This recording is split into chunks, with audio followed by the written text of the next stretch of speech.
আগেই বলেছি, নামাজ আমাদের, মসজিদ আমাদের, মাদ্রাসা আমাদের, মাজার আমাদের, ঠিক কিনা? তরিকা আমাদের, শরীয়ত আমাদের, মারফত আমাদের, ঠিক কিনা? বড় বড় লেকচার সেরা লাভ নাই, লেকচার কেউ শোনে না, তোমার ব্যবহার মানুষ দেখে। কথা বলে ঠিক কিনা? তোমার আচার ব্যবহার, আখলাক, চরিত্র, মুখের ভাষা, আদব আজিজ, এগুলো মানুষের ফলো করে, ঠিক কিনা? আজকাল মানুষ আর বোকা নাই, বলদ নাই, আজকাল শিক্ষিত সমাজ, ঠিক কিনা? আমি হাত দিয়ে অবশেষে বলে যাই, ৫ ওয়াক্ত বন্দেগানা নামাজ আদায় করবেন, বাবা মায়ের খেদমত করবেন।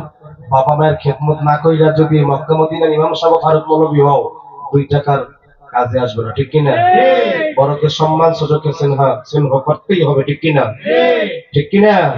হজের সমতুল্য হলো হজ করতেই, যাকাতের সমতুল্য হলো যাকাত দিতেই হবে। আল্লাহ পাক আমাকে সহ আমাদের প্রত্যেকের কবুল করুক, সকলে বলে আমিন।